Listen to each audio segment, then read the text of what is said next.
So, చాలామంది couples అడిగే question డౌట్స్‌లో వచ్చేసరికి one of the major question వచ్చేసరికి what is the diet we should follow అనమాట. ఎలాంటి డైట్ అనేది మేము ఫాలో అవ్వాలి మేడం? సో, ఇన్‌ఫర్టిలిటీ ప్రాబ్లమ్ రాకుండా ఎర్లీగానే ప్రెగ్నెన్సీ మాకు కన్ఫర్మ్ అవ్వటానికి, అలాగే న్యాచురల్‌గా ప్రెగ్నెన్సీ కన్ఫర్మ్ అవ్వటానికి.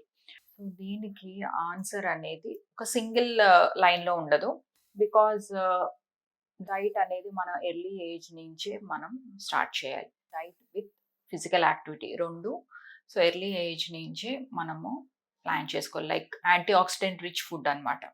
యాంటీ ఆక్సిడెంట్ రిచ్ ఫుడ్ అంటే ఇందులో ఉంటుంది. Fresh fruits, vegetables, seasonal fruits ముఖ్యంగా. వెజిటబుల్స్ వీటిలో ఏంటంటే యాంటీ ఆక్సిడెంట్ లెవెల్స్ అనేది ఎక్కువ ఉంటుంది. ప్రోటీన్ రిచ్ ఫుడ్ అన్నమాట. లైక్ ఎగ్ గాని, యానిమల్ బేస్డ్ ప్రోటీన్ కంటే వెజిటబుల్ బేస్డ్ ప్రోటీన్ వల్ల మోర్ బెనిఫిట్స్ ఉంటాయన్నమాట. ఫ్యాట్ కంటెంట్ అనేది తక్కువ ఉండే ఫుడ్స్ తీసుకోవటం.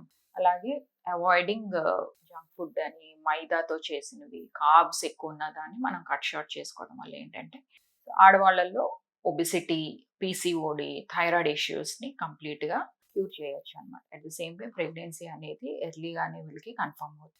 So, another thing what kind of changes we can make అనంటే హైడ్రేషన్ చాలా ఇంపార్టెంట్. ప్లెంటీ ఆఫ్ లిక్విడ్స్ తీసుకోవటం వల్ల ఏమవుతుందంటే బాడీలో టాక్సిన్స్ ఏవైతే ఉన్నాయో అవి కంప్లీట్‌గా రిమూవ్ అయిపోతాయన్నమాట. దీనివల్ల ఏంటంటే బాడీ యొక్క రీజనరేటివ్ కెపాసిటీ అలాగే హీలింగ్ కెపాసిటీ ఇంప్రూవ్ అవుతుంది. అలాగే బ్లడ్ సర్క్యులేషన్ కూడా చాలా మటుకు ఇంప్రూవ్ అవుతుందన్నమాట.